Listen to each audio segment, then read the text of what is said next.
নোয়াখালী জেলা ছাত্রদল পৌরসভা ও সদর উপজেলা কমিটি বাতিলের দাবিতে টানা বিক্ষোভ কর্মসূচি পালন করেছেন পদবঞ্চিত ত্যাগী নেতাকর্মীরা।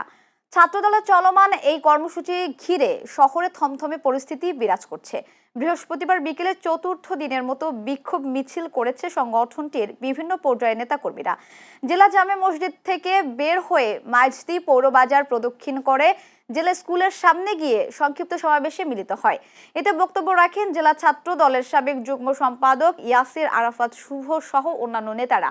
বক্তারা জানান, কেন্দ্রীয় ছাত্র দলের সাধারণ সম্পাদক নাদিরের ব্যক্তিগত পছন্দের গঠিত পকেট কমিটি দ্রুত বিলুপ্ত করে যোগ্য নেতার মাধ্যমে নতুন কমিটি ঘোষণা করতে হবে।